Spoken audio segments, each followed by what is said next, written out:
Hello guys. இன்னைக்கு வந்து video வந்துட்டு அந்த குவைத் பத்தி எஸ்பெஷலி குவைத்ல வந்துட்டு ஃபேமிலி விசா நீங்க எப்படி எடுக்கலாம்னு சொல்லிட்டு இந்த வீடியோல ஃபுல் டீட்டெயிலா பார்க்கலாம். மெயினா வந்துட்டு நீங்க எவ்வளோ சேலரி இருந்தா நீங்க ஃபேமிலி கூட்டிட்டு வரும் அத பத்தியெல்லாம் ஃபுல்லா எக்ஸ்பிளைன் பண்றேன். ஸோ என்னோட சேனல் புதுசா யாராச்சும் பார்க்குறீங்கன்னா ப்ளீஸ் சப்ஸ்கிரைப் பண்ணி பாருங்க. இந்த வீடியோ கடைசி வரைக்கும் பாருங்க. புடிச்சதுனா ஒரு லைக் பண்ணுங்க. இல்லாட்டி டிஸ்லைக் பண்ணுங்க. சரிங்களா? ஸோ ஃபர்ஸ்ட் வந்துட்டு ஃபேமிலி விசா வந்துட்டு எல்லா டாக்குமெண்ட்ஸ் வேணும் உங்களுக்கு. அது மெயினா டீட்டெயிலா பார்க்கலாம். ஸோ இது ஸ்கிரீன்ஷாட் கூட நான் உங்களுக்கு அட்டாச் பண்றேன். வேணும் ஸ்கிரீன்ஷாட் எடுத்துக்கோங்க. இல்லாட்டி கூட நீங்க நோட் பண்ணிக்கோங்க.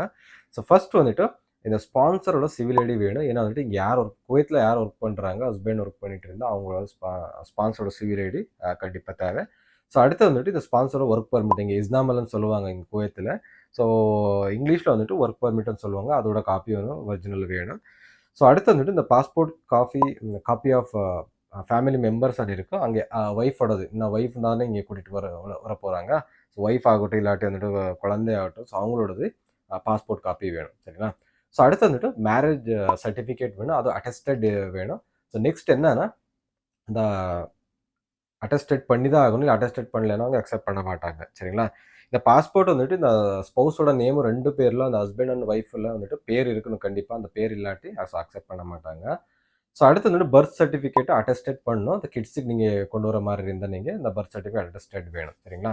ஸோ அடுத்து வந்துட்டு டிகிரி சர்டிஃபிகேட்டு அட்டஸ்டட் ஆகிருக்கும். யார் இங்கேருந்து அப்ளை பண்ண ஸ்பான்சரோடது வந்துட்டு டிகிரி சர்டிஃபிகேட்டு கண்டிப்பாக அட்டஸ்டட் இருக்கணும். ஸோ குவைத்தில் ஆகட்டும் இந்தியாவில் 2 பிளேஸில் வந்துட்டு அட்டஸ்டட் பண்ணியிருக்கணும் நீங்கள். ஸோ அப்போ தான் அக்செப்ட் பண்ணுவாங்க.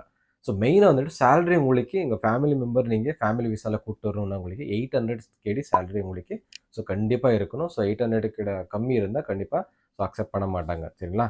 ஸோ நெக்ஸ்ட் வந்துட்டு விசா அப்ளிகேஷன் ஃபில் பண்ணிவிட்டோம். ஸோ இது எல்லாம் வந்துட்டு எல்லா டாக்குமெண்ட்ஸும் ரெடி ஆகிட்டுன்னா உங்களுக்கு விசா டாக்குமெண்ட்ஸு அதுக்கப்புறம் வந்துட்டு விசா அப்ளிகேஷன் ஃபார்ம் ஃபில் பண்ணிவிட்டு நீங்கள் ஸோ அப்ளை பண்ணிக்கலாம். இங்கே ஜவாசாத்தில் அக்செப்ட் பண்ணிக்கலாம். இங்கே கோயிலில் ஜவாசாத் சொல்லுவாங்க. ஸோ இங்கிலீஷில் வந்துட்டு விசா பாஸ்போர்ட் ஆஃபீஸ்னு சொல்லுவாங்க.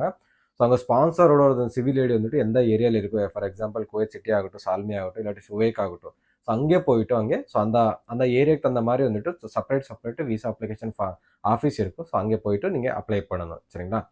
ஸோ அடுத்து வந்துட்டு இங்கே ஓகே ஃபேமிலி விசா ஆயிடுச்சு. நெக்ஸ்ட் வந்துட்டு ஸோ ஃபேமிலி விசாவில் வந்து என்ன பெனிஃபிட்னா நீங்கள் யார் வருவாங்க ஃபேமிலி மெம்பர் அவங்க ஸோ வெளியே ஒர்க் பண்ணலாம். அதுதான் மெயினிங்கு. ஸோ அவங்க கம்பெனி விசா ட்ரான்ஸ்ஃபர் பண்ணிவிட்டு அவங்க கண்டிப்பாக அவங்க ஒர்க் பண்ணிக்கலாம். சரிங்களா? ஸோ நெக்ஸ்ட் வந்துட்டு ஸோ ஃபேமிலி விசிட் விசானா என்னன்னா ஸோ ஜஸ்ட் அவங்க வந்துட்டு 1 மாதம் 2 மாதம் தங்கிட்டு ஸோ ரிட்டர்ன் போகிற மாதிரி இருக்குது. இதில் நீங்கள் ஒர்க் பண்ண முடியாது. ஜஸ்ட் நீங்கள் விசிட் வந்துட்டு நீங்கள் போகிறீங்க. ஸோ அதுக்கு என்னெல்லாம் டாக்குமெண்ட்ஸ் தேவைன்னா உங்களுக்கு நான் ஸ்க்ரீன்ஷாட் போட்டு எடுத்துக்கோங்க. இல்லாட்டி கூட நோட் பண்ணிக்கோங்க.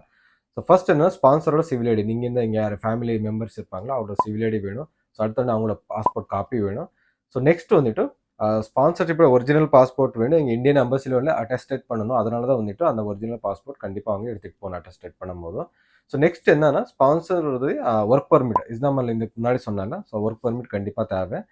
ஸோ அடுத்தது வந்துட்டு passport copy of family member யார் கூட்டிகிட்டு வராங்க அவங்களோட பாஸ்போர்ட் காப்பி வேணும். ஸோ இதிலும் அவ்வளோதான். நீங்கள் பாஸ்போர்ட்டில் வந்துட்டு ஸ்பௌஸோடது நேமும் எல்லாமே கண்டிப்பாக அங்கே 2 பேரில் இருக்கணும்.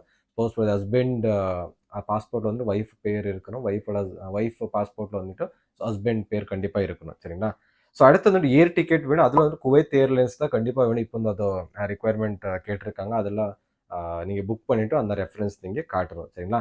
மெயின் வந்துட்டு சேலரி வந்துட்டு உங்களுக்கு 400 கேடி மினிமம் இருந்தால் நீங்கள் ஸோ ஃபேமிலி விசிட் விசாவில் நீங்கள் கூட்டிகிட்டு வரல. நீங்கள் 1 மாதம் 2 மாதம் நீங்கள் கூட்டிகிட்டு வந்துட்டு ரிட்டர்ன் நீங்கள் அனுப்பலாம். ஸோ 400 கேடி உள்ளே இருந்தால் நீங்கள் ஸோ அப்ளை பண்ண முடியாது. சரிங்களா? ஸோ இவ்வளோ தான் இந்த வீடியோ. ஸோ உங்களுக்கு கண்டிப்பாக இது ஹெல்ப் ஆகும்னு நினைக்கிறேன். ஏதாச்சும் டவுட் இருந்தால் எனக்கு கமெண்ட் பண்ணி சொல்லுங்கள். இந்த வீடியோ உங்களுக்கு பிடிச்சிருந்தா ஒரு லைக் பண்ணுங்கள், இல்லை டிஸ்லைக் பண்ணுங்கள். ஸோ அடுத்த வீடியோ சந்திக்கலாம். Bye, take care, love you all guys.